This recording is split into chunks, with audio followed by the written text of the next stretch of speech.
Grace and peace to you, beloved. Amy Wilson Feltz here. I am the pastor of St. Paul's United Methodist Church in El Paso, Texas. Thank you so much for joining me for coffee on this Wednesday morning. I look forward to this time every week, so thank you for being with me. This weekend, my family and I had the opportunity to participate in a project that we are going to share with you in the coming weekend. We spent some time making a video and taking photos of our home to serve as a sort of virtual or digital open house in this season. And during that process, I was given the most beautiful gift. Part of the video includes my telling some stories about the nativity sets that we have in our home. And while I was telling those stories, I remembered playing with a nativity set that my grandmother and grandfather set out every year. And if I remember correctly, the figures were ceramic. The shelter or the stable was wooden, and I think it had pieces of moss and other greenery glued to it. But if I remember correctly, the figures were ceramic. And I never remember my grandmother or grandfather telling me not to play with that nativity set. They may have told me or asked me to be gentle with it. I don't really remember, but I know that they never said, don't play with that, leave it alone.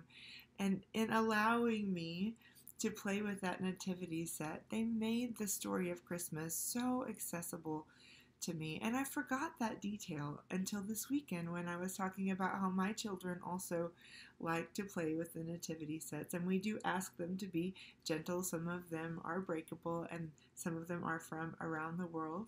We bought them on different trips as we have been serving in different ways. So I do ask them to be gentle, but I also do not say leave them alone, don't play with them, because I really like to hear them telling themselves the Christmas story as they're engaging with those sets.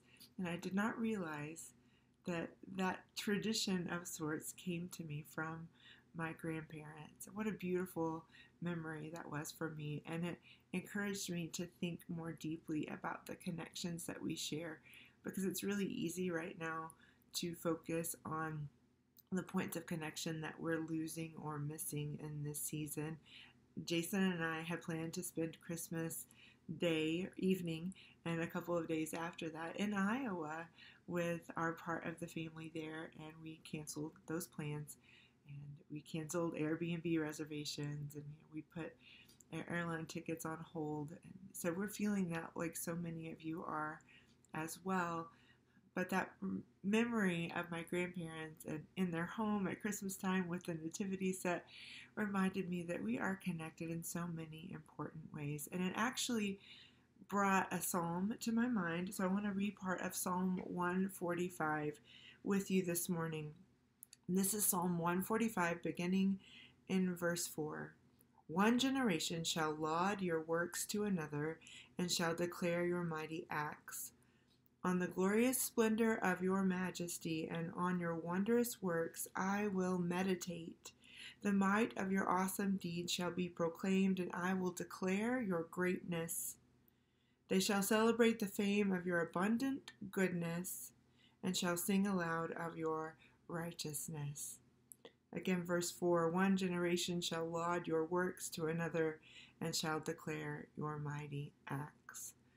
The mighty act of God's salvation and the critical role that the birth of Jesus plays in that. That's the center of our celebration right now in this season. And my grandparents declared those mighty acts to me in a simple and encouraging and deeply formational way for me when I was young. And that came to my mind as I'm sharing those kinds of experiences with my own children. And so we are able to connect with one another, beloved, even beyond the time that we share with each other on this earth. My grandmother passed away 20 years ago. My grandfather a few years before that. And So we don't have the opportunity to connect physically on this earth, but our connections run deep and we're able to access those, especially in these meaningful times when we're celebrating the work of God in such a beautiful way.